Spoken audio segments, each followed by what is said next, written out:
السلام عليكم، ازيكم يا شباب؟ اخباركم عاملين ايه؟ النهارده احنا في اليوم الثاني ونبص معاك على اسئله امتحانات الجمهوريه اللي نزلت عندك في الجريده، واللي انا عاوزك تبقى مركز عليها كويس جدا. واحب افكرك تاني ان انا اعتبر الامتحان ده هو امتحان شامل، وانت ممكن تكون لسه بتجمع في شابتر 1 وشابتر 2، بس كل يوم ايدك خليها جوه امتحان شامل.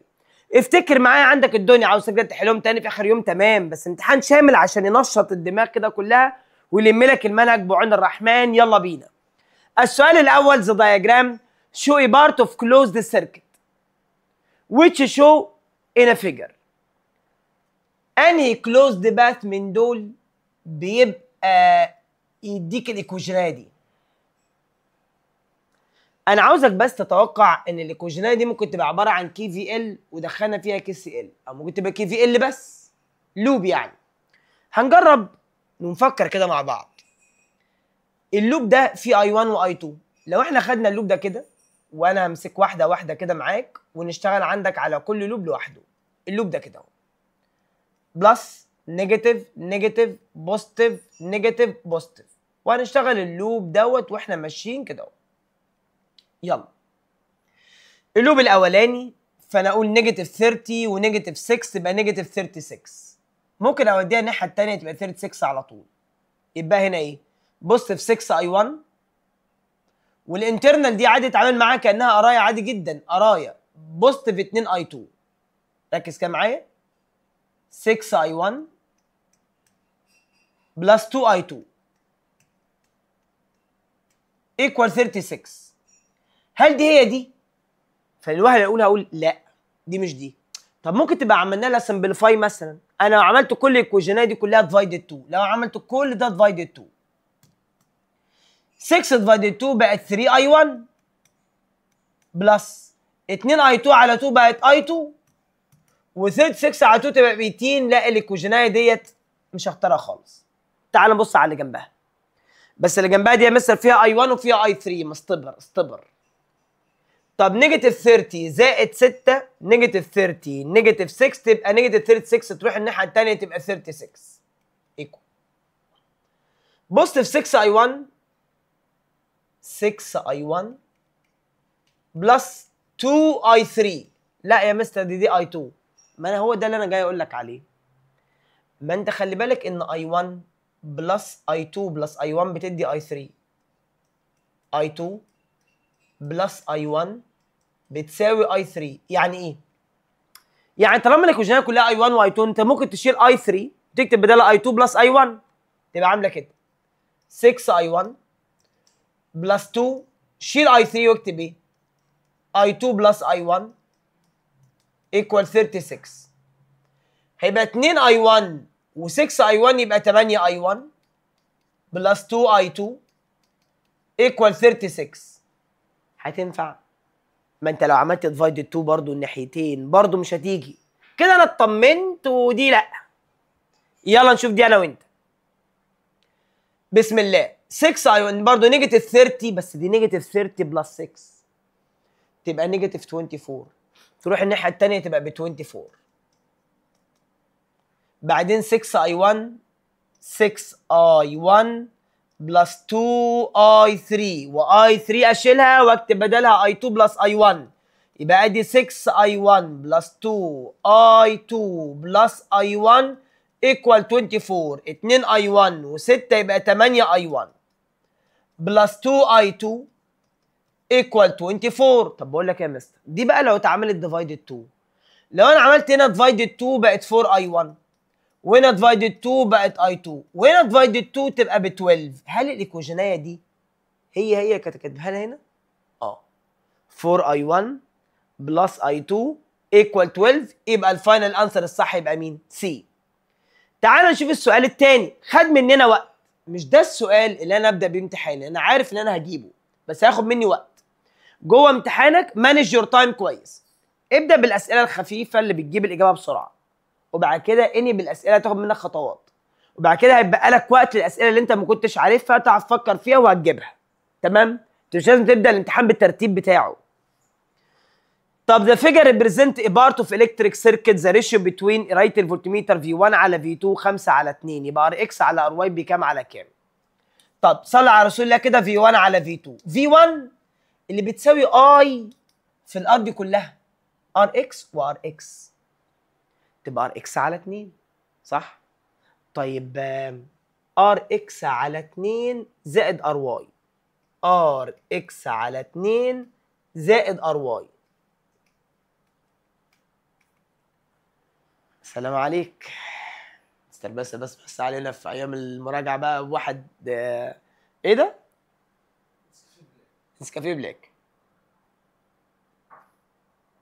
غير الكابتشينو وغير الشاي بلبن، فابتدى يعمل شغل تاني خالص، بس ما علينا، اكيد هو بيعمل حاجه ممتازه اكيد.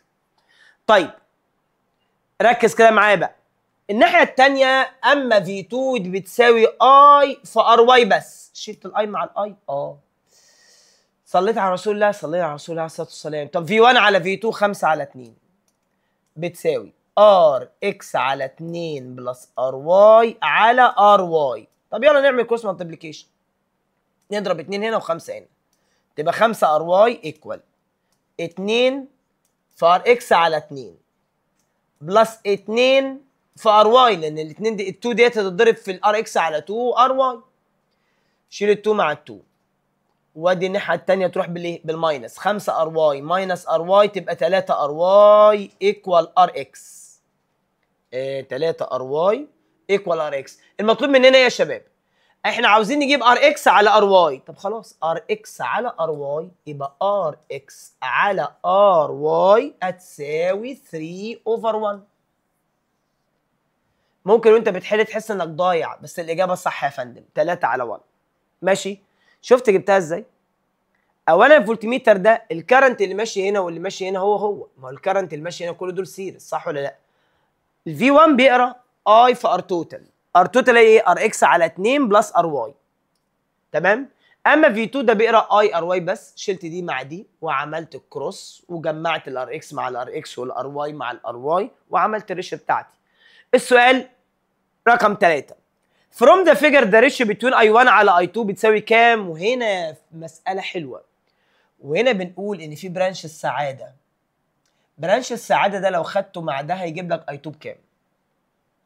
أول حاجة أنت عارف إن لو طبقت قانون الكي سي ال هتلاقي إن I1 داخلة كده و I2 I3 خارجة، يعني I1 لو أنا عاوز أجيبها لازم أجيب I2 و I3 وأجمعهم على بعض. طب يلا نجيب I2. هناخد اللوب الصغنطوطي ده، يلا اللي هو بوزيتيف 3 بوزيتيف 2 ماينس 6، يعني بوزيتيف 3 بلس 2 I2 ماينس 6 ايكوال 0. تروح الناحية التانية ب 3 ماينس 6 يبقى ماينس 3، تروح الناحية التانية ب 3 يبقى I2 الحمد لله ايكوال 3 على 2 امبير. ناخد برضو نفس الطريقة ديت، هنعمل كده اهو، هناخد البرانش ده مع ده اللي فوق دوت. يلا بينا بسم الله. ادي نيجاتيف 10 بوزيتيف 10 اي 3 ماينس 6 كم؟ نيجاتيف 10 بوزيتيف 10 اي 3 ماينس 6 ايكوال 0. طب ما كده بقى يبقى نيجاتيف 6 ونيجاتيف 10 نيجاتيف 16 نروح الناحيه الثانيه 16 على 10 تطلع 1.6 يبقى اي 3 طلع معانا 1.6 امبير. اي 3 1.6 امبير. ماشي ثانية واحدة يلا 1.6 امبير. ماشي كده معايا I2 I3. طب ما 1.6 بلس 1.5 تدي 3.1 يبقى ادي I1 I2 اللي هي 3/2 واحد ونص 1.6 3.1. الريشيو بقى I1 على I2 سمعني 3.1 على 3/2 1.5. يلا كده 3.1 على واحد ونص 3.1 ديفايدد واحد ونص تطلع إجابة 31/15. ادي الانسر. السؤال اللي بعده question 4. Two wires X and Y are made from the same material. The ratio between their lengths ال X على ال Y 4/3 while the ratio between diameter X على Y 2/3. if the potential difference between end of x equal potential difference between ends of y. potential difference x قد potential difference y. يعني I x R x equal I y R y. يبقى يقول لك الريشيو ما بين current x على current y دي اللي هي بتساوي R y على R x. طيب I x على I y هتساوي ار واي على ار اكس. الار دايركت مع اللينس يبقى ال واي على ال اكس ملتبلاي. الار انفرس مع الدايمتر بس مع الدايمتر سكوير، يبقى تقول بقى هنا ايه؟ ار واي على ار اكس يبقى هتقول عليها دايمتر اكس باور 2 دايمتر اكس باور 2 على دايمتر واي باور 2. كلمه سيم ماتيريال يبقى ريزستيفيتي ثابته. طب يلا كده المساله هتخلص ان شاء الله. ال واي على ال اكس، ال اكس على ال واي ب 4 على 3 يبقى دي تبقى ب 3 على 4 ملتبلاي 2 اوفر 3 باور 2 يعني 4 اوفر 3. شيل دي مع دي ودي مع دي تطلع ريشيو كام لكام كده يا فندم؟ ادي دي 3 على 4 ودي تطلع ريشيو كده 1 تو 1. الريشيو كده طالعه 1 تو 1. الاختيارات دي عاوزه هتتعدل فيها حاجه تقريبا. اللي تشوزز دي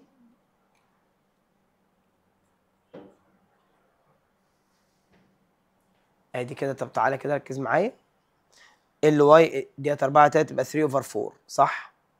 دي دايمتر اكس على دايمتر واي تبقى 4 2 باور 3 تبقى 4 على 9. انا اسف 4 على 3 باور 2 تبقى 9 معلش. ماشي شيل 4 مع 4 و9 مع 3 بقى هنا 3 تبقى 1 اوفر 3. ادي الانسر اهو 1 اوفر 3. ماشي السؤال اللي بعديه question 5. In the circuit shown what happened to the both ammeter reading and the voltmeter reading when switch K is closed. هو انا لو السويتش كده اتقفل، انت عارف اساسا كده كده الكرنت بيمشي كده قسم بعدين بيعدي في الجامبر واير بعدين بيعدي كده، دي كده كده متكنسله. فانت لما تقفل المفتاح ار تي ال يبقى قراءه الاميتر ايه؟ تزيد، والفولتميتر بيساوي اي في ار، فطالما الاي زادت يبقى الفولتميتر تزيد، يبقى الاثنين انكريز. يبقى الاجابه تبقى ايه؟ question number 6. The graph show relationship between السؤال ده حلو قوي ما بين الكرنت والفاريبل ريزيستنس. from the graph عاوز الفاليو في الكتروموتيف فورس بتاعت الباتري. دي فكره مساله الختامه. بيقول لك الكرنت ب 3 امبير لما كان ار في ب 2 وب 2 امبير لما الفاريبل ريزيستنس بقى ب 4. بس في كل الاحوال لما بتزود الريزيستنس فولت الباتري في الحاله الاولى قد فولت الباتري في الحاله الثانيه. يعني في الحاله الاولى الكرنت كان ب 3، في الار فاريبل بلس انترنال، وفي الحاله الثانيه الكرنت ب 2 فار فاريبل بلس انترنال. طيب الكرنت لما كان ب 3 ار فاريبل كانت ب 2 بلس انترنال، والكرنت لما كان ب 2 ار فاريبل ب 4 بلس انترنال. فك البراكت يبقى 6 بلس 3 ار ايكوال 8 بلس 2 ار، وادي الناحيه الثانيه يبقى 3 ار ماينس ار تبقى ار، و8 ماينس 6 واديها الناحيه الثانيه بالماينس تبقى الانترنال ب 2 اوم. هو مش طالب الانترنال، بس انت لو جبت الانترنال هتجيب الفولت الباتري، لكن عوضت الانترنال هنا ب 2. 2 بلس 4 6 6 ملتبلاي 2 تبقى ب 12. طب لو عوضت هنا ب 2 2 بلس 2 4 في 3 ب 12 يبقى فولت الباتري كده ب 12 فولت. اما question number 7. In the shown electric circuit the ratio between ammeter reading before and after closing the switch. السؤال ده مهم جدا، والسؤال اللي فات برضه جديد ومهم جدا. طيب اسئله امتحانات الاسترشاديه افكار ممكن يجي لك زيها، ممكن يغير الارقام، يعني الجدول اللي فوق ده اغير لك ارقامك. جبت لك الفكره، انا لمحت لك وانا مدي لك فيديو فيه اسئله الافكار، الاسئله اللي لم ترد في الامتحانات الاسترشاديه، فانت هتلاقي افكارهم مغطيه ان شاء الله سبحانه وتعالى، بس انت اشتغل. طيب بصوا يا دكاتره معايا كده، ربنا يوفقكم يا رب ويسدد خطاكم توصلوا لكل احلامكم، قولوا امين يا رب. In the shown electric circuit the ratio between ammeter reading before and after closing the switch. طب قراءة الاميتر بيفور الاول، لازم تكون عارف ان الاميتر بيفور كان بيقرا اي توتال اللي هي عباره عندك عن مين؟ الكهرباء ماشيه كده في الاول، الكرنت كان ماشي كده، شكل الكرنت هو بيتحرك هيمشي كده كده كده كده كده كده كده كده، ده الكرنت اهو مش في السيركت عندنا. فالاي بتساوي في بي 6 على التوتال ريزيستنس ب 6 اللي هو 3 بلس 3 ومفيش انترنال عندك، يبقى الكرنت كان ب 1 امبير. طب افتر لازم تعرف ان بعد ما بتقفل المفتاح بقى الاميتر كده بيقيس اي 1 وليس اي توتال. طب انا بعد ما اقفل الكي الكرنت هيتقسم بقى يا فندم 3 و3 1 ونص. هنجيب اول حاجه اجيب اي توتال، في بي 6 على 1.5 و 3 4.5 فتطلع 1 ونص.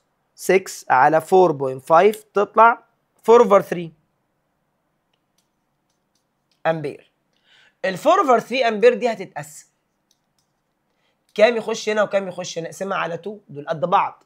مش محتاج اقول بقى اي في ار اللي عكسها على ار1 بلس ار2، مش محتاج اعمل كده لان بيبقوا قد بعض. فديفايدد 2 يبقى قراءة الاميتر هتساوي 2 over 3، يبقى كده قراءة الاميتر 4 على 3 سوري 4 على 3 ديت 4 over 3. 4 على 3 ديفايدد 2 تديك 2 over 3. ماشي. عاوز ريشيو بقى ما بين بيفور تو افتر، صح؟ بيفور تو افتر، بيفور كانت بواحد وافتر 2 over 3 تطلع الاجابه 3 على 2، يبقى الاجابه تكون مين؟ A. السؤال اللي بعده question number 8. 3 current carrying conductors with the same current intensity I passing through each as shown in a figure. What is the direction of the resultant magnetic field that generated due to 3 current؟ عاوز الدايركشن. الرينج الصغيره دي اوت اوف بيج، والرينج الكبيره دي برضو كرنت اهو، ادي الكرنت اهو، ادي الكرنت اهو، ودي برضو اوت اوف بيج، ودي برضو اوت اوف بيج. الله، ده كله اوت اوف بيج يا معلم يا كبير، يبقى الاجابه اوت بيربنديكولار اوت اوف بيج. طب افرض ان انا جبت لك السؤال تاني بس عملت كده، ده كده اي وده كده اي وده كده اي،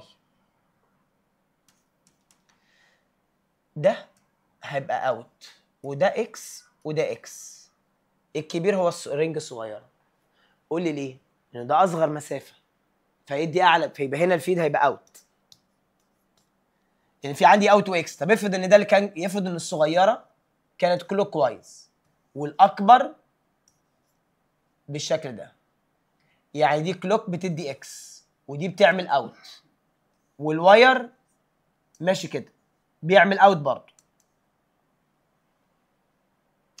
يبقى ساعتها ده كان هنا الواير كان بيعمل اكس، كان طالع كده اهو. هنا بقى الواير بيعمل اوت وده اوت، والصغيره دي بتعمل اكس برضه، الصغيره هي الكبيره فيبقى الدايركشن اكس. هنا كله اوت. ممكن العب معاك لعبه، العب في قيمه الاي، يعني اخلي ديت اي دي ب5 اي دي ب3 اي. تروح انت بقى عامل ايه؟ تقسم الاي على الار، تاخدي اي 1 على الار 1 واي 2 على ار 2 واي 3 على دي 3، وتشوفي اكبر اي مين اكبر اي على الديستنس وتاخدي الاتجاه بتاعها. طيب ده فرض طبعا ان الان واحد. question 9. The figure represent 3 electric circuit. If the distance from point B from the wire is equal in each of them, the relation between magnetic flux density in the 3 cases تساوي كام؟ بص، هو الديستنس ثابته. انتوا عارفين في الستريت واير المagnetic flux density دايركت مع الاي وانفرس مع الدي، فالدي ثابته، يبقى اللعبه ان البي دايركت مع الاي والاي يعني دايركت مع في بي على ار. طب هنا الفي بي في الحاله الاولى، تعالى كده نشوف هنا في بي في الحاله الاولى في بي على ار. طب وهنا هيبقى 2 في بي على ار، يبقى ده اعلى كارنت. طب وهنا في على 2 ار، ده اقل كارنت، يعني ده كانه نص وده كانه 2 وده كان الكارنت هنا كانه بواحد. اعلى كارنت يبقى 2، يبقى 2 اعلى بي، بي 2 تيجي بعدها بي 1 واقل واحده ب 3. 2 1 3 2 1 3 الاجابه اهي ايه.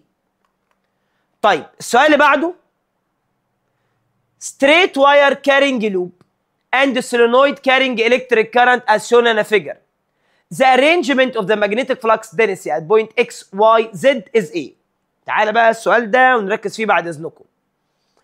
الاول في الشكل الاولاني البي بتاعتنا بتساوي ايه؟ 2 في 10 باور نيجاتيف 7 في اي 2 على الديستانس 2 في 10 باور نيجاتيف 5 2 في 10 باور نيجاتيف 2. شلت ال 2 مع ال 2 فيطلع الانسر معانا كام؟ 2 بسم الله الرحمن الرحيم 2 في 10 باور نيجاتيف 5. يبقى البي هنا تساوي 2 في 10 باور نيجاتيف 5 تسلا. ادي البي الاولانيه دي بتاعت الواير الاول. هنا بقى ميو البي بتاعتي ميو ان اي ب 2 على 2 ار. ار اللي هي 1 في 10 باور نيجاتيف 2. شيل دي مع دي وهتبقى 4 في 3.14 في 10 باور نيجاتيف 7 على 10 باور نيجاتيف 2. هيطلع الإجابة 1.25 في 10 باور نيجاتيف 4. تطلع البي هنا 1.256 في 10 باور نيجاتيف 4 تسلا. ديت طالعة 2 في 10 باور نيجاتيف 5. ده رقم في 10 باور نيجاتيف 4 طبعا يبقى بي 2 أكبر. تعالى هنا بقى السولينويد.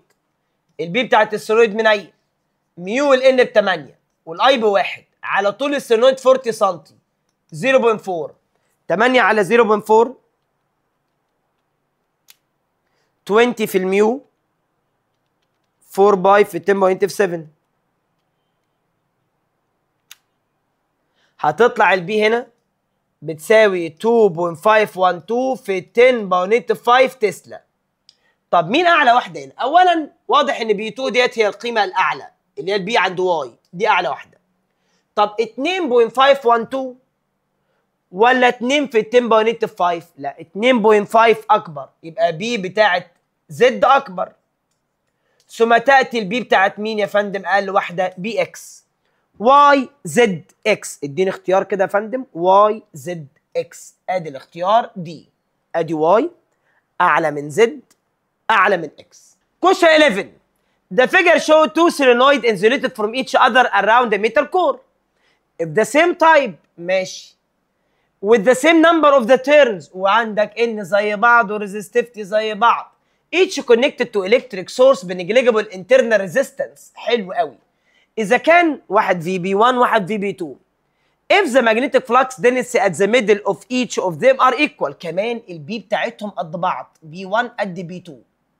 طب حلو. knowing that ان اللينث بتاع الكويل of very large relative diameter the ratio between EMF VB1 على VB2 كام لكام؟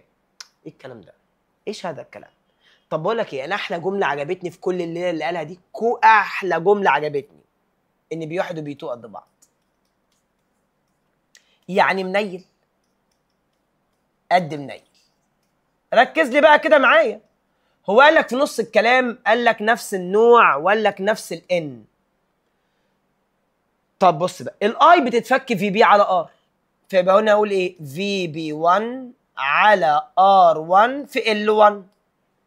وهنا في بي 2 على ال 2 في ار 2. ما دي اي 1 ودي اي 2. طب في بي 1 خليها كده زي ما هي، في بي 1 على ال 1 بايه؟ بال، وار 1 ب 3 ار، وفي بي 2 في بي 2 ال 2. لا استنى بس، بص الكلام يا عم. دي في بي 1 ال بتاعتها ب 2 ال والار بتاعتها بار. ما تلخبطش ماشي. الناحيه الثانيه في بي 2 بص هنا، في بي 2 بص هنا، اللينس بتاعها ب ال والار بتاعتها ب 3 ار. تعمل بقى ايه؟ شيل ال مع ال، شيل الار مع الار، يبقى كده عندك في بي 1 على 2 ايكوال في بي 2 على 3. المطلوب ايه بقى؟ في بي 1 على في بي 2 طلع الاثنين فوق. في بي 1 على في بي 2 ايكوال 2 على 3. يبقى الإجابة تبقى إيه؟ ماشي. السؤال اللي بعده question 12 in the figure السولينويد. السؤال ده حلو قوي. in the figure solenoid عدد لفاته 100 سم، طوله 100 سم and 10 باور 2 turns، وده النمبر of the turns with electric current intensity بيعدي جواه 10 امبير اذا كان external field. ده البي الاكسترنال مش البي بتاعت السولينويد. البي الاكسترنال اللي جايه is applied to the solenoid parallel to the axis has a direction shown in a figure. The resultant magnetic flux density عند الاكسس of the solenoid given permeability برقم ده بكام؟ صليت على رسول الله عليه الصلاه والسلام. الكرنت يا واد بتاع السولينويد ماشي كده، حط صابع كده، ده كده اتجاه النورث، ده الساوث، يبقى كده الفيد ماشي كده اهو. كده معناه ان بي الاكسترنال وبي السولينويد في نفس الدايركشن، يبقى التوتال فيد اجيب بي السولينويد واجمعها زائد البي الاكسترنال. البي بتاعت السولينويد منيل ميو ان اي على ال زائد البي الاكسترنال. نعوضه بقى يا اولاد، نعوضه بقى يا حماده. يبقى البي توتال بتساوي المنيل الميو 0.002 في الان 10 باور 2 في الكرنت 10 امبير على طول السولينويد اللي هو 100 سم، يعني 100 في 10 باور نيجاتيف 2. كل ده بلس البي الاكسترنال 0.04. نحسب حسبتنا يلا. 0.002 ملتبلاي 10 باور 3، ما هي 10 باور 2 تاني يبقى 10 باور 3 ديفايدد 100 في 10 باور نيجاتيف 2 يعني 1 بلس 0.04. هيطلع الانسر بتاعنا 2.04 تسلا. ادي الانسر ايه. ماشي. طبعا ممكن اجيبها لك في الامتحان هي بس اغير لك اتجاه البي كده تبقى اقول بي ماينس بي. ممكن اجيبها لك هي اقول لك ايه قيمه النمبر اوف تيرنز اللي تخلي الفيلد بتاع السولينويد يكنسل الاكسترنال فيد. دي نيوترال بوينت. ساعات تقول بي بتساوي بي وتساوي الاثنين ببعض، مش تعمل لا بلس ولا تعملي ماينس. فكره دي الفكره. طيب in the figure shown a solenoid with ohmic resistance 0.5 R is embedded in a circuit as shown. The magnetic flux density at the mid length of the coil becomes large as possible when switch A closed. magnetic flux density اكبر لما تديني اكبر كرنت. لو انت قفلت ده في بي على ار، لو انا قفلت ده الكرنت اللي هيبقى خارج هنا في بي على ار. طب هنا 3 في بي على 3 ار هيبقى في بي على ار برضه. طب هنا هيبقى نص في بي ومفيش ار، ده مفيش هنا ار خالص. انت لو قفلت ده يبقى نص في بي على 0 تبقى 0. ازاي ده؟ ما هو ثانيه واحده. السولينويد كمان عنده نص ار. السولينويد كمان عنده نص ار، يعني تقول في بي على ار ونص، 1.5 ار، وده في بي على 3.5 ار، وده نص في بي على نص ار. ده بقى 2 في بي على نص على ار، 2 في بي على ار، يعني دي نص ار والسولينويد ذات نفسه عنده نص ار كمان. طب بقول لك ايه بقى، صدق اعلى واحده فيهم كلهم هو مين؟ 4. ده 2 في بي على ار، ده نص على نص بواحد، 1 على 3.5، 1 على 1.5، ده 2 اوفر، ده اعلى واحد 4. اعلى كرنت طبعا البي بتاعت السولينويد دايركت مع الكرنت، فاللي يديك اعلى كرنت يبقى البي بتاعت السولينويد تبقى اعلى واحده. طيب question 14 السولينويد of an electric current I passing through it طوله L والاريا بتاعت الترن بتاعته A and the number of turn N. If the coil turned displaced away from each other, so the length become 3L at constant other variables. A magnetic flux density at any point along its axis. باشا كل حاجة ثابتة بيقول لك، واللينس زاد 3 مرات صح؟ يبقى البي هتقل 1/3 بس. بي السولينويد من قانون منيل. Question 15. The electric motor rotate uniform speed while rotating motor until complete quarter revolution. ده موتور قاعد يلف لغايه عند ربع لفه. بعد ربع لفه الوضع اللي بنتكلم عليه، ادي التو سيجمنت وادي الجرافايت براش، مفيش كهرباء ماشيه في الكويل. which of the following the values decrease until vanish. اما قاعد انا عامل لكم حتتين فيديو على الموتور نزل على اليوتيوب، موتور وترانسفورمر والدينامو، فيها كل التريكات وردت في الامتحانات الاسترشاديه. ايه الحاجه اللي بتقل لغايه لما فانش؟ التورك، المagnetic تورك. طب magnetic دايبول كونستانت تيل فانش. طب magnetic فورس اللي بتلففه كونستانت تيل فانش. طب الفورس اللي بتاثر على الويتس انكريز ذن فانش. ده معلومات انا كاتبها لكم. طيب question 16 voltmeter has resistance 800 ohm and the maximum potential can be measured 4 volt. ايه قيمة المالتيبلر required to be connected to increase the range measured to 10 times its value. 10 times يبقى انا عاوزه يزيد لغاية 40 فولت صح؟ طب انا عندي فولتميتر عنده ريزيستنس 800 اوم، دي بعتبرها ار الجلفانو. واعلى كرنت والفولت بتاعه 4 فولت. ايه قيمة المالتيبلر اللي لو حطيتها هتخلي الفولت كله يزيد 10 تايمز؟ مش باي 10 تايمز، باي 10 تايمز. يبقى اضرب 4 في 10 تبقى 40 واجمع عليها الاربعه.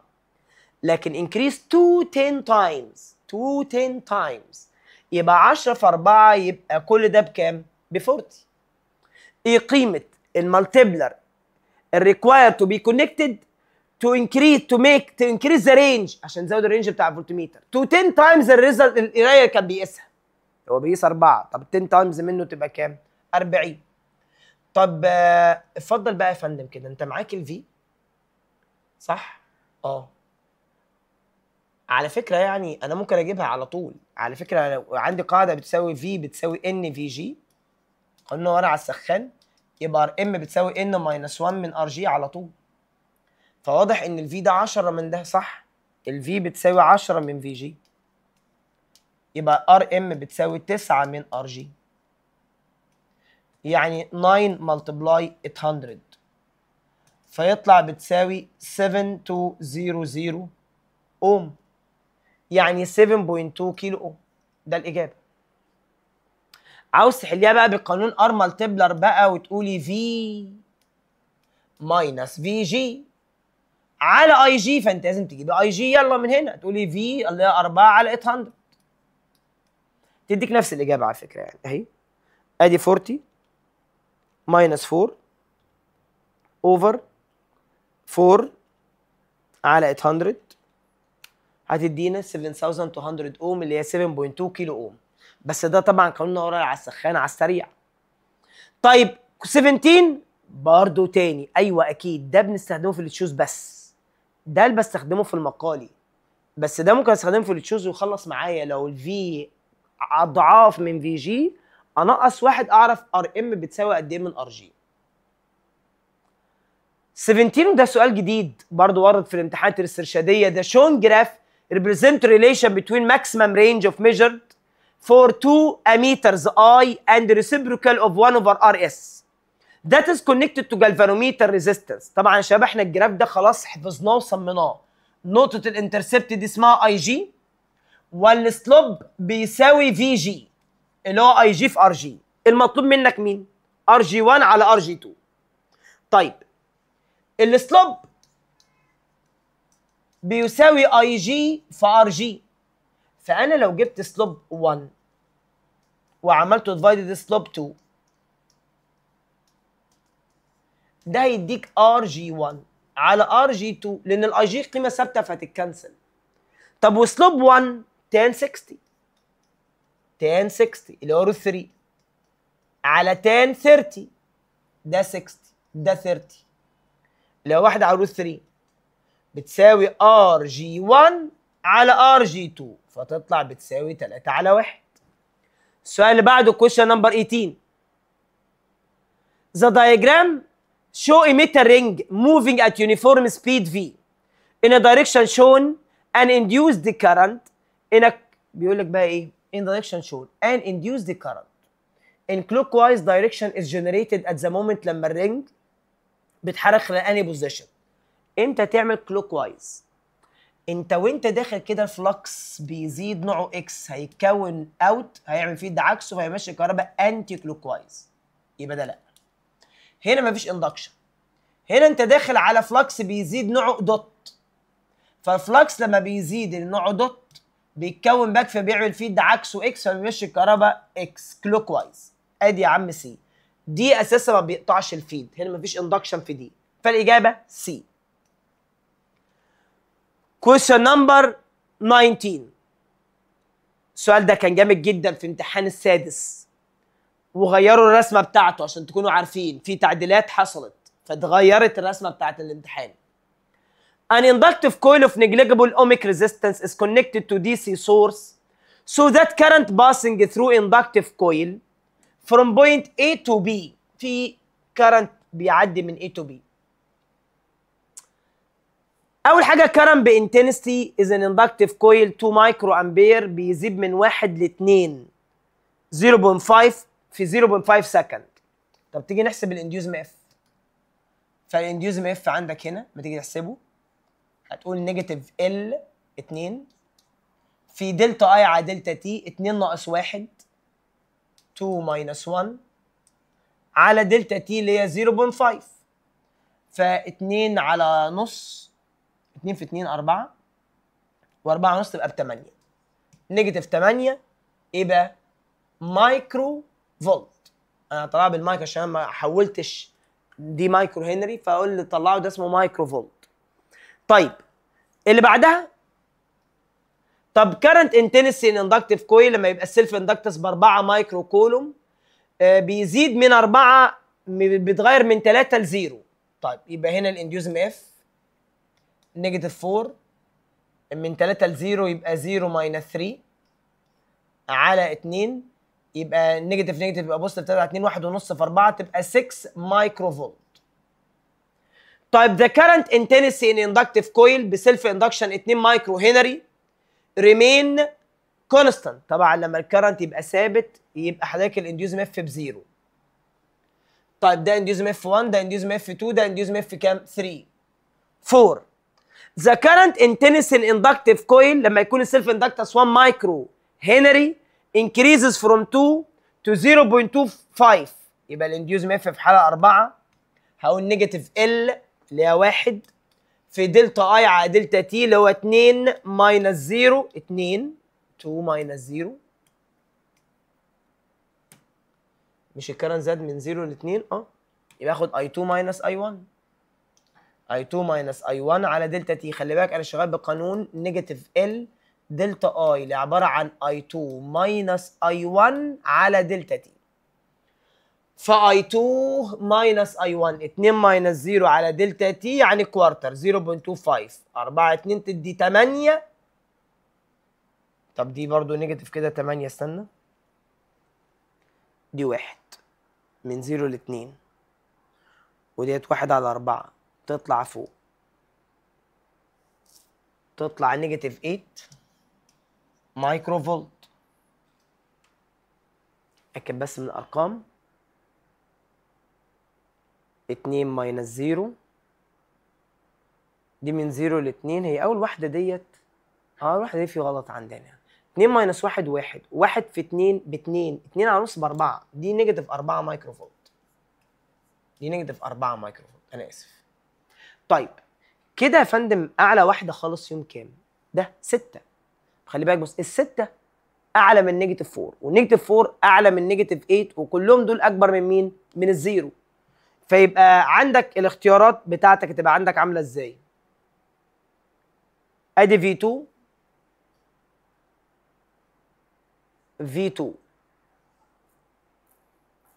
هو انا هرتب دلوقتي ان البوزيتيف والنيجاتيف وفي صفر صح؟ طب السؤال بيقول لك هنا ايه؟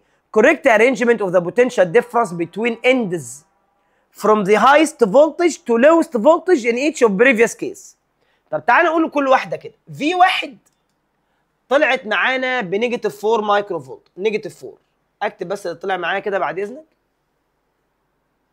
ماشي نيجاتيف 4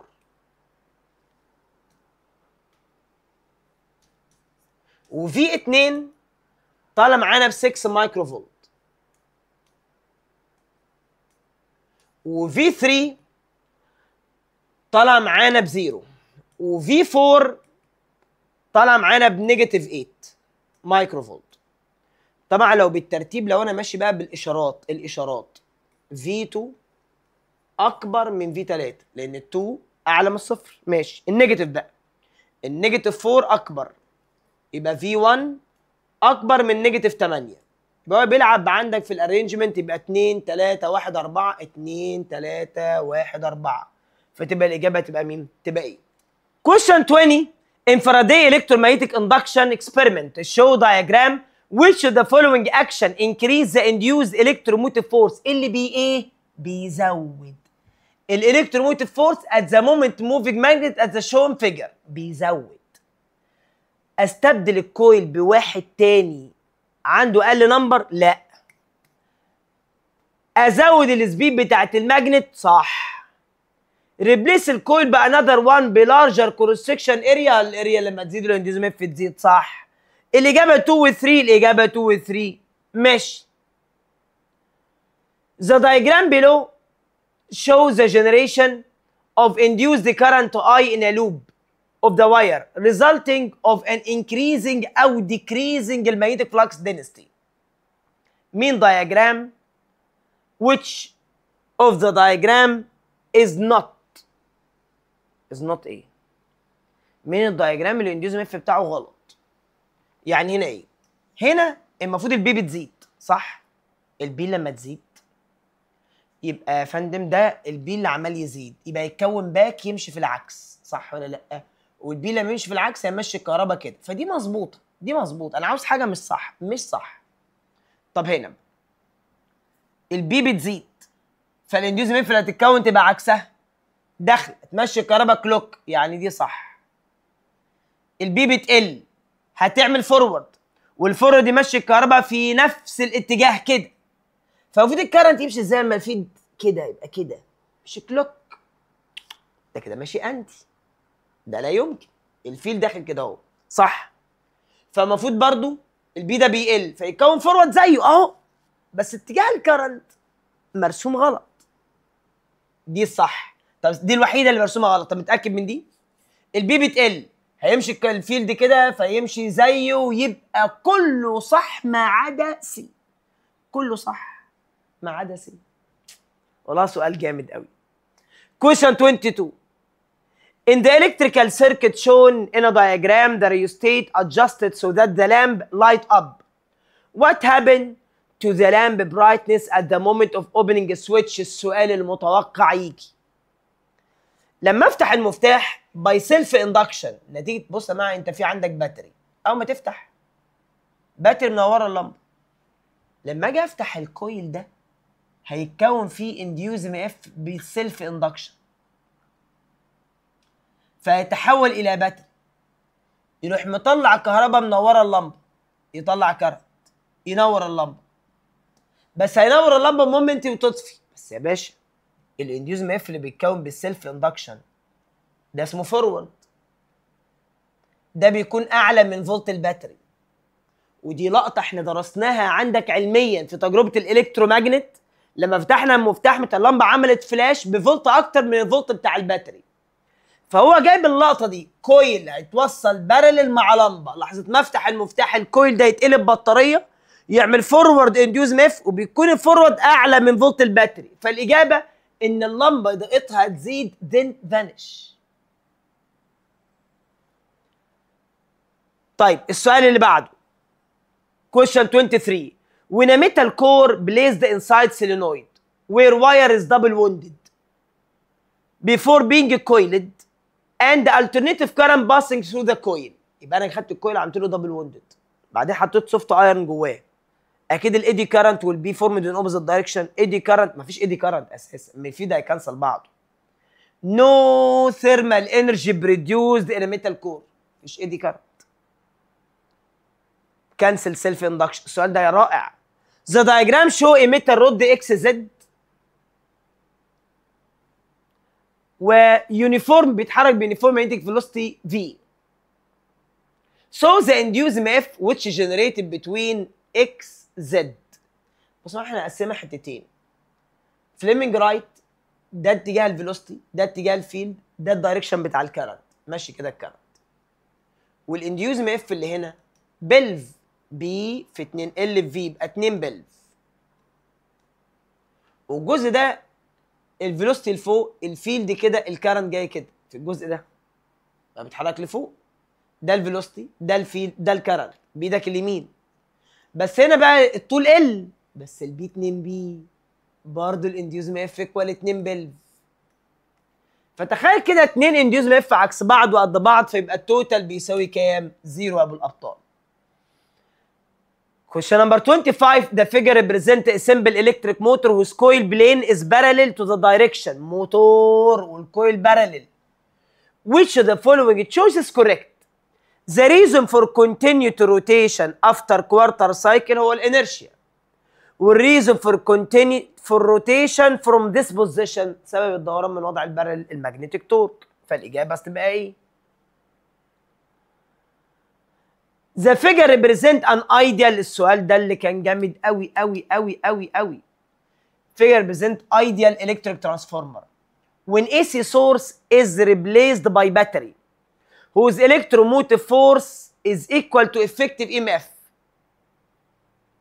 Then the intensity of illumination of both lamp A and B يحصل لها ايه؟ بص انا دلوقتي معايا المسألة دي،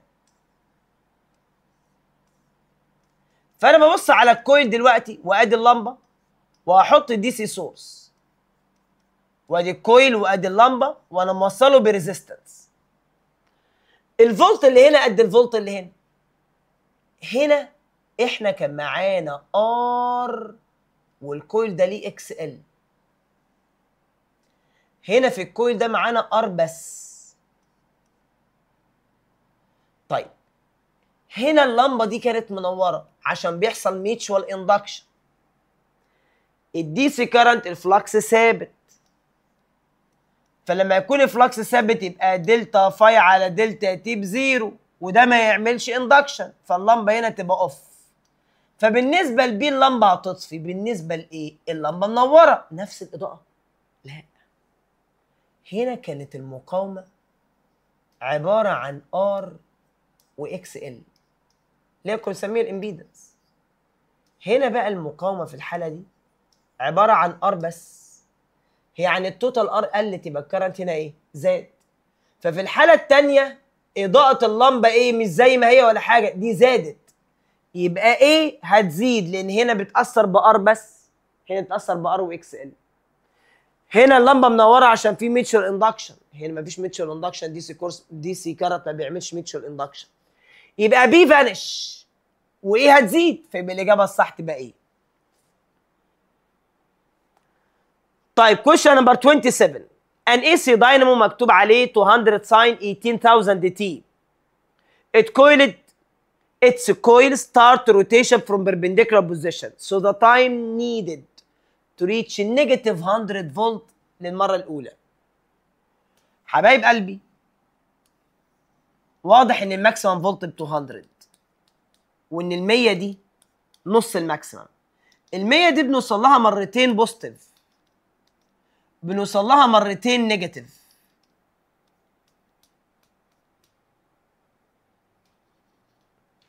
اول مره بوزيتيف عند 30، هنا 180 ماينس 30 150، هنا 180 بلس 30 210، وهنا 360 ماينس 30 يبقى 330.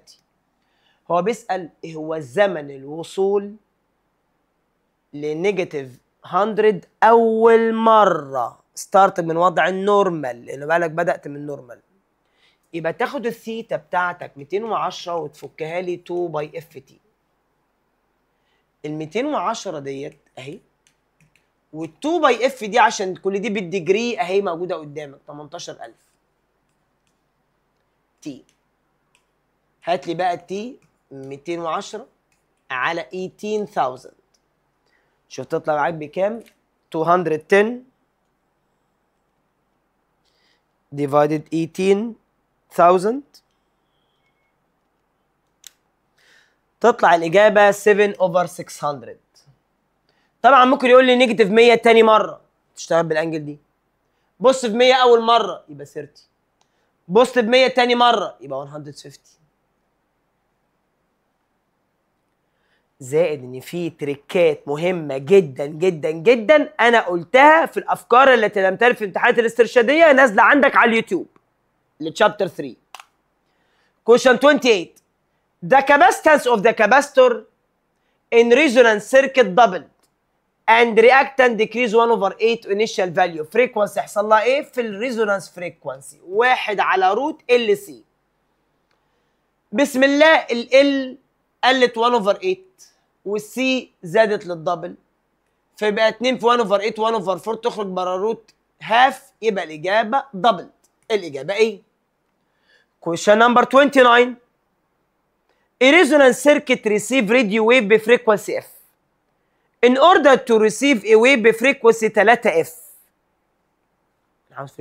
المفروض اعمل ايه at constant self inductance؟ انا عاوز الفريكونسي تزيد ل 3 والال ثابته. يبقى السي دي تقل ولا تزيد؟ عاوز دي تبقى 3 دي تزيد، يبقى سي تقل 1/9 عشان لما تخرج تبقى 1/3 تبقى دي ب 3. يبقى decrease capacitance of the capacitor to 1/9 B 1/9. Question 30.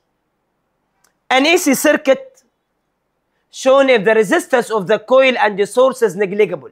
السورس والكويل ما لهمش ار، يبقى دي دايره ادي ار اكس ال كده ماشي.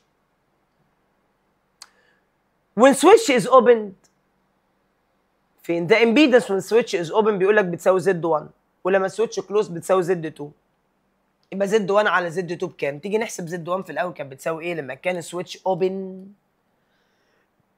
يلا بسم الله وريني نفسك.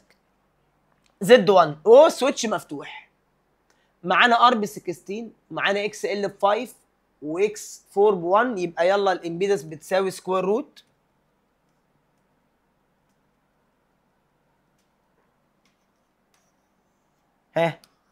يلا اكس ال ماينس اكس سي باور 2 زائد ار باور 2. الكرنت ماشي كده ماشي كده كده، يبقى اكس ال 5 ماينس 4 يبقى 5 ماينس 4 تبقى 1 باور 2 بلس الار 16 باور 2 يبقى روت 16 باور 2 تطلع الإجابة روت 257. ده زد 1. أما زد 2 بقى لما تقفل الكي 5 و5 كده بقت 2.5 و16 و16، يلا عيد تاني، دي 2.5 يبقى اكس سي الأكبر ماشي روت يبقى 4 minus 2.5 all باور 2 بلس 16 على 2 يبقى 8 باور 2.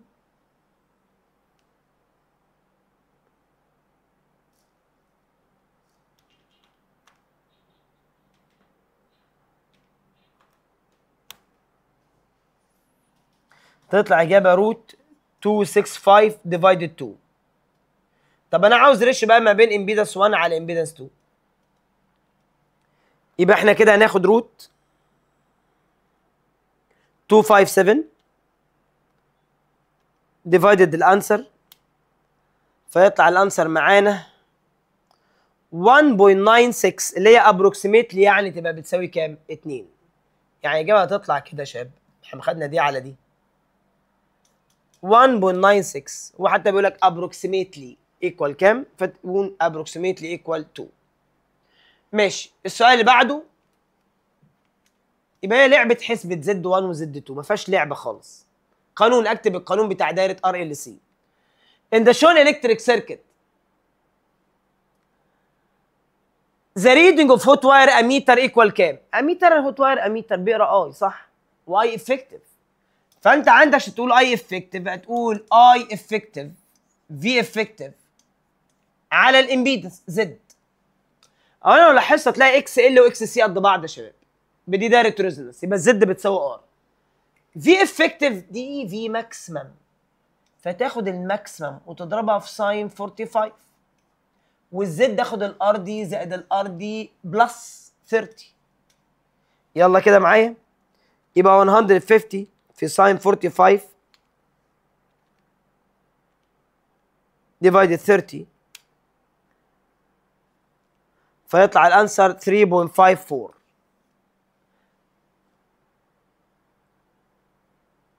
$150 على ما دي اكس ال قد اكس سي. خلاص يبقى كده هاخد الزد قد الار، يبقى هاخد 150 ماكسيمم في ساين 45 ديفايدد 30، ار ال ب 10 والار دي ب 30، تطلع اجابه 3.54. Question 32. The graph represents relationship between intensity of electromagnetic radiation I and wavelength lambda. Which of the following correctly represent the correct order of the temperature of the sources X, Y, Z? أعلى اريا Y بعدين Z، X Y Z دي مترتبة عندك حلوة اهي زي القمر. كل ما الاريا تحت الجراف زادت والماكسيمم بيك وفلنس قل يبقى عنده تمبشر أكبر، ماكسيمم بيك وفلنس أكبر تمبشر أقل، تمبشر أقل. اللي بعده Question 33. The figure show photon 1 and 2 and 3 with their wavelengths. The energy of photon 3 equal 3 electron volt. الانرجي هنا ب 3 الكترون فولت. The energy of photon 1 greater than energy of photon 2 by كام؟ طب بص براحة كده. الويفلنس لما يقل للنص الانرجي مع الويفلنس انفرس، يبقى الانرجي بتاع 2 ده انرجي بتاع 3 تبقى ب 6 الكترون فولت. الويفلنس قال له نص كمان يبقى ده يزيد للدبل 12 الكترون فولت، ده دبل ده. يبقى كده بيقول لك انرجي بتاعت 1 اكبر من 2 بقد ايه؟ 12 ماينس 6 اكبر منها ب 6 الكترون فولت. السؤال اللي بعده كويشن 34. فوتون اكس عنده فريكونسي الرقم ده فوتون اكس. فوتون واي عنده فريكونسي بالرقم ده. الريشيو ما بين مومنتم اوف اكس على مومنتم واي، يا واد يا واد يا واد يا ولا، مومنتم اكس على مومنتم واي بتساوي المومنتم بتساوي انرجي على سي، انرجي اكس على سي، انرجي واي على سي، تطير السي مع السي تبقى انرجي اكس على انرجي واي، والانرجي دايركت مع الفريكونسي يبقى فريكونسي اكس على فريكونسي واي. فريكونسي اكس ب 9.375 في 10 باور 14، وفريكونسي واي 1.25 في 10 باور 15. يلا كده بقى ارقام جعلوسيه شويه. 9.375 في 10 باور 14 divided 1.25 في 10 باور 15 تطلع الإجابة 3/4. ده الأنسر بتاعنا. ماشي اللي بعده. Question 35. In the electron microscope of the electron in the electron microscope if the electron are accelerated using potential ما بين الأنود والكاثود 14 electron volt the wavelength associated the motion كانت لامدا. لو انا اثرت عليه ببوتنشال ديفرنس جديد 224 كيلو الكترون فولت، الويفلنس هيحصل له ايه بتاع الالكترون؟ خد البوتنشال الجديد على البوتنشال القديم وقول لي ده زاد كم مره. والله 224 ديفايدد 14 صديقي تطلع زاد 16 مره. طب الويفلنس انفرسلي مع روت البوتنشال، فلما الفولت يزيد 16 بره روت 4 يبقى الويفلنس ديكريس تو كوارتر. تختار ديكريس باي كوارتر؟ لا، هي ديكريس تو كوارتر. باي كام؟ 1 ناقص ربع، باي 3/4. السؤال اللي بعده 36. In hydrogen atom, the wavelength of standing wave associated the motion of the electron determined by half by r. الالكترون كان بيلف في انرجي ليفل نمبر كام؟ هي مش 2 باي ار ايكوال ان لامدا؟ 2 باي ار ان الويفلنس بيساوي كام؟ هاف باي ار.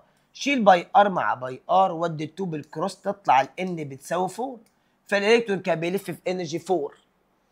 Question 37. Which of the following electron transition in hydrogen atom produce the longest wavelength في بالمر؟ اطول ويفلنس ببالمر يعني اصغر طاقه، وبالمر ليفل 2، واصغر طاقه ببالمر عند العوده من ليفل 3 ل 2 اهي.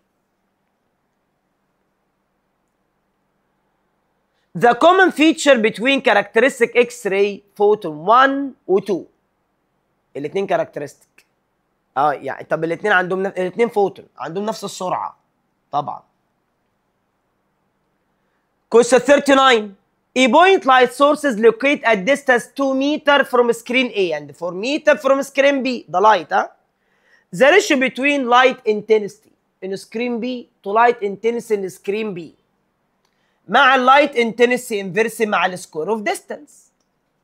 يبقى intensity B على intensity A هتساوي distance A باور 2 على distance B باور 2، علاقة انفرس. distance A يبقى 2 باور 2 تبقى 4 و4 باور 2 تبقى 16، فتطلع ريشيو 1 اوفر 4 اهي. امتى تبقى 1 to 1 يا ولاد؟ لو قال لي ده ليزر، فالليزر ما بيعتمدش على الديستانس. طيب question 40. The suitable power في الروبي ليزر انهي انرجي؟ الروبي ليزر بيشتغل بالاوبتيكال انرجي او بنسميها فلاش بامبنج اوبتيكال اللي نوعها فلاش بامبنج، والليكويد داي بتشتغل باوبتيكال انرجي نوعها ليزر، والهيليوم منين ليزر بتشتغل بالالكتريك انرجي. ده لازم تكون حافظهم مذاكرهم، كل انواع الجاز الكتريك انرجي. question 41. In helium neon laser, the energy of laser photon produced by neon is A عن الانرجي transferred to the neon atom when colloid with excited helium atom. يا جماعه انت عارف في الاول بتخش الكتريك انرجي بتعمل اكسايتيشن للهيليوم من ليفل E0 الى ليفل E3، بعدين النيون الهيليوم تخبط فيها، الهيليوم الاكسايتد هيليوم بتخبط في الان اكسايتد نيون تعملها اكسايتيشن لغايه E2. باي ستيميوليشن ايميشن بيتكون ليزر بيطلع من E2 لغايه E1، فبيقول لك الطاقه اللي بتخرج من النيون طاقه E2 ماينس E1 طاقه الليزر، هل هي اكبر ولا اصغر من طاقه الاكسايتيشن اللي خدتها النيون من الهيليوم؟ حضرتك النيون لما يحصل لها اكسايتيشن بيحصل لها اكسايتيشن من E0 الى E2، طبعا الطاقه دي اكبر من طاقه الليزر، يبقى طاقه الليزر اقل، طاقه الليزر هتكون اقل.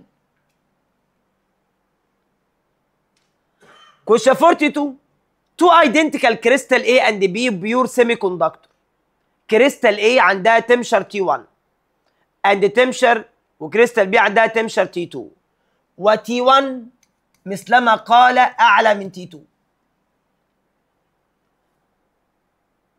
T0 it is the temperature of the surrounding medium، درجة حرارة الهواء، يعني T1 دي أعلى من الهواء لكن T2 أقل من الهواء. ماشي. if the two crystal وصلوا لغاية الثيرمال ايكوليبريم، طبعا T1 درجة حرارتها أعلى من درجة حرارة الهواء، أما T2 أعلى من درجة حرارة الهواء. عارف ده معناه إيه؟ إن T1 ده لوز يفقد حرارة، اما T2 ده جين حراره، جين هيت. اللي بيعمل لوز بقى تعالى بقى نتكلم، الالكترو كوندكتيفيتي بتاعت ايه؟ مش ده بيفقد حراره؟ كانت حرارته عاليه، لما بيفقد يبقى الكوندكتيفيتي بتاعته بتقل. طب وده بياخد يبقى الكوندكتيفيتي بتاعته بتزيد، لان في السيمي كوندكتور التمشر مع الكوندكتيفيتي علاقه دايركت، في بقى ديكريز. طب والتاني؟ ما التاني بياخد حراره، التاني بس ثانيه واحده بس، الكترو كوندكتيفيتي بتاع الكريستال ايه بتقل. طب والريزستيفيتي بتاع البي؟ هو الكوندكتيفيتي هنا بتزيد، هو بيسال بقى عندك على الريزستيفيتي بتقل، شوف ركز يا ابن اللذينه يا ابن اللذينه، يبقى بتقل، فيبقى الاجابه ديكريز وديكريز. الكوندكتيفيتي عشان الحراره بتقل كوندكتيفيتي تقل. طب ده حراره زادت كوندكتيفيتي بتزيد، بس هو ما بيسالش على كوندكتيفيتي في بي، بيسال على ريزستيفيتي، يبقى ريزستيفيتي تقل يا معلم. كويشن 43 ذا دايود shown in a figure considered to be. فين بقى الفيجر بقى ده؟ الله ابغى اشوف الفيجر. استنى نطلع السؤال من عندنا، لان كده السؤال هذا ناقصه فيجر. ممكن ثانية واحدة طلع السؤال الأصلي، إنه شكل كده الصورة طارت. السؤال رقم كام؟ 43.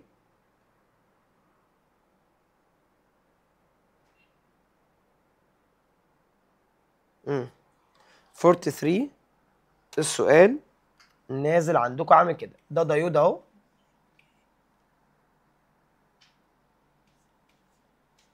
والنقطة ديت نيجاتيف 2، والنقطة دي نيجاتيف 5.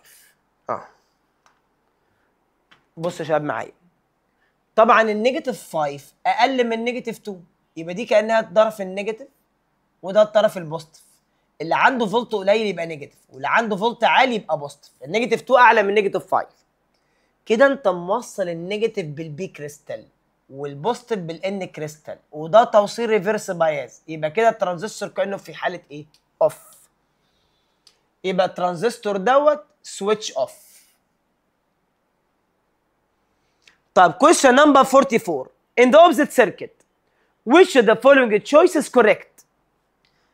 أول حاجة الترانزستور أكت أز إيه بقى؟ ده ترانزستور نوعه NBN، والبوزيتيف متوصل بالبوزيتيف. ده ترانزستور أكت أز سويتش أون.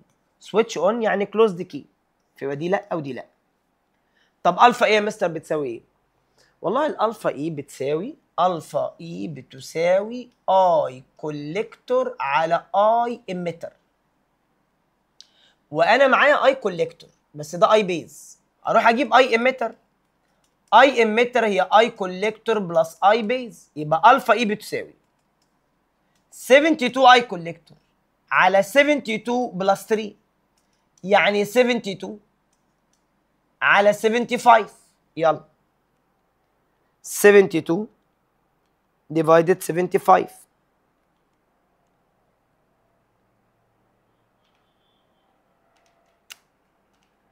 تطلع 0.96. فيبقى الإجابة ده كلوزد كي، وألفا إيه هتساوي 0.90 كام؟ 6. طيب عندنا سؤالين مقالي حلوين. السؤال الأولاني بيقول لك اسمبل اي سي داينامو بريديوسد افكتيف اي ام اف برقم ده.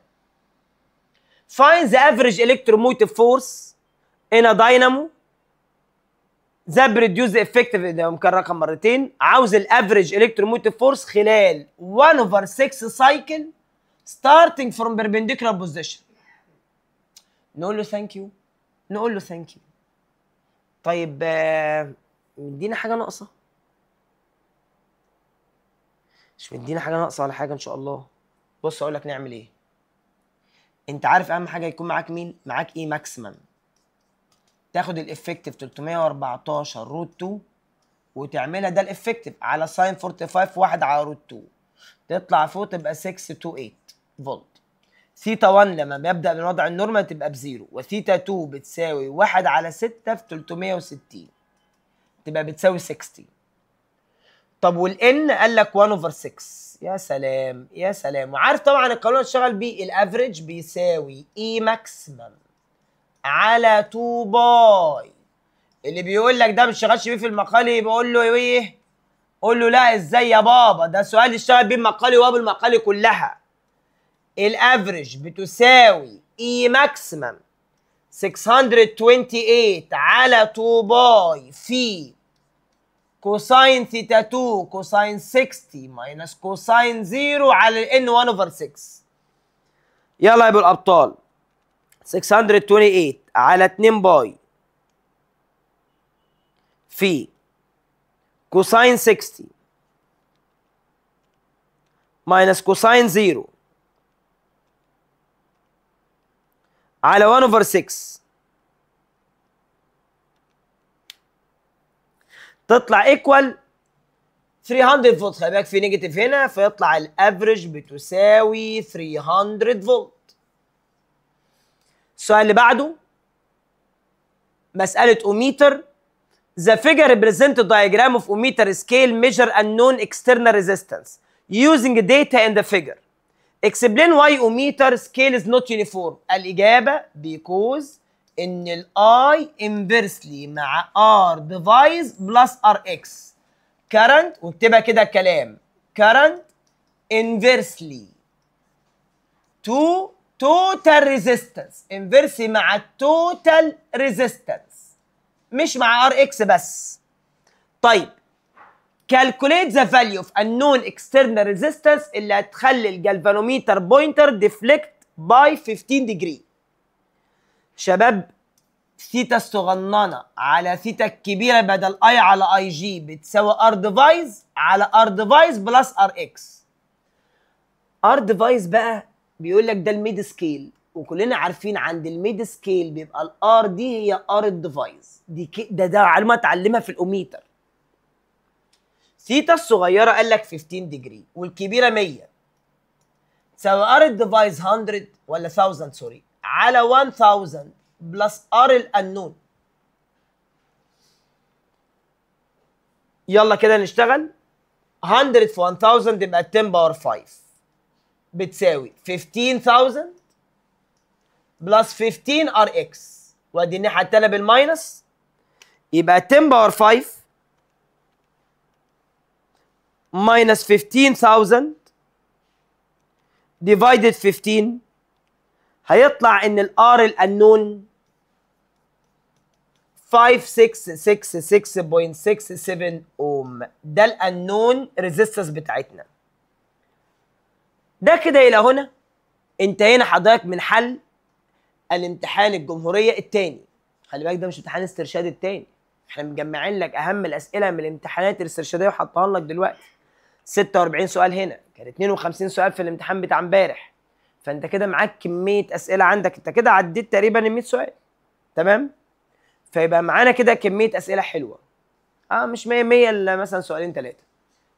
اسئله كويسه، اسئله جميله. بكره عندنا في امتحان تاني، بعده في امتحان كمان. الاسئله والامتحانات ديت عندك لما انت تحلها هتفكرك بكل التريكات وكل الافكار. مهم قوي انك تفصل، تمسك تخلص الشابتر، تذاكر الجزء اللي خاص خد بالك، وتقرا بوليك الشرح بتاعك او تشوف الفيديو بتاعهم، تشوف التريكات وتحل الاسئله الامتحانات الاسترشاديه بالكامل نازله لك، فتطلع كل اللي انت محتاجه وتخلصه. صح ولا ايه؟ ربنا يا رب يوفقكم ويسدد خطاكم، ونلقاكم غدا والسلام عليكم.